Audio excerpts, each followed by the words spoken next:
স্কুটিক লৈ চৰকাৰে এটা নতুন খবৰ দিলে আৰু মেট্ৰিকৰ টকা কেতিয়া দিব। অসম কেবিনেটে হায়াৰ ছেকেণ্ডেৰী মেধাৱী ছাত্ৰ ছাত্ৰীসকলে যিসকলে সুখ্যাতিৰে উত্তীৰ্ণ হৈছে সেই ছাত্ৰ ছাত্ৰীখিনিৰ কাৰণে স্কুটি কেতিয়া দিব আৰু কোনবোৰ ছাত্ৰ ছাত্ৰীয়ে স্কুটি পাব তাৰ ওপৰত কেবিনেটে এটা সিদ্ধান্ত গ্ৰহণ কৰিছে।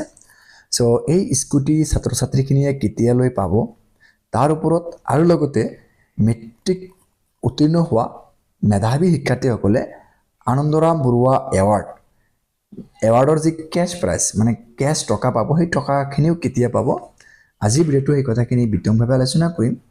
চ' ভিডিঅ'টো স্কিপ নকৰি প্ৰথমৰ পৰা একেলগে চাব। কোনো ধৰণৰ পলম নকৰাকৈ এতিয়া মূল ভিডিঅ'টো আৰম্ভ কৰিছোঁ। অসম কেবিনেটৰ গুৰুত্বপূৰ্ণ সিদ্ধান্তসমূহ। মেধাৱী শিক্ষাৰ্থীৰ বাবে নতুন দুচকীয়া বাহন প্ৰজ্ঞান ভাৰতী আঁচনিৰ অধীনৰ বাণীকান্ত কাকতি মেধা বঁটাত দ্বাদশ শ্ৰেণীৰ মেধাসম্পন্ন শিক্ষাৰ্থীৰ যিসকলে 60% ছাত্ৰী আৰু 75% ছাত্ৰ নাইবা ইয়াৰ ওপৰত নম্বৰ লাভ কৰিছে তেওঁলোকক স্কুটাৰ প্ৰদান কৰা হ'ব।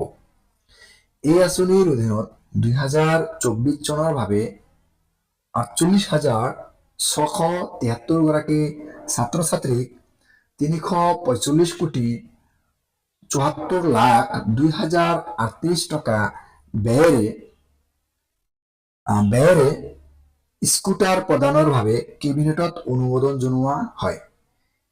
এই স্কুটাৰ প্ৰদানে দ্বাদশ শ্ৰেণীৰ আগন্তুক ছাত্ৰ ছাত্ৰীসকলক তেওঁলোকৰ উচ্চতৰ মাধ্যমিক পৰীক্ষাত ভাল প্ৰদৰ্শন কৰিবলৈ উৎসাহিত কৰিব।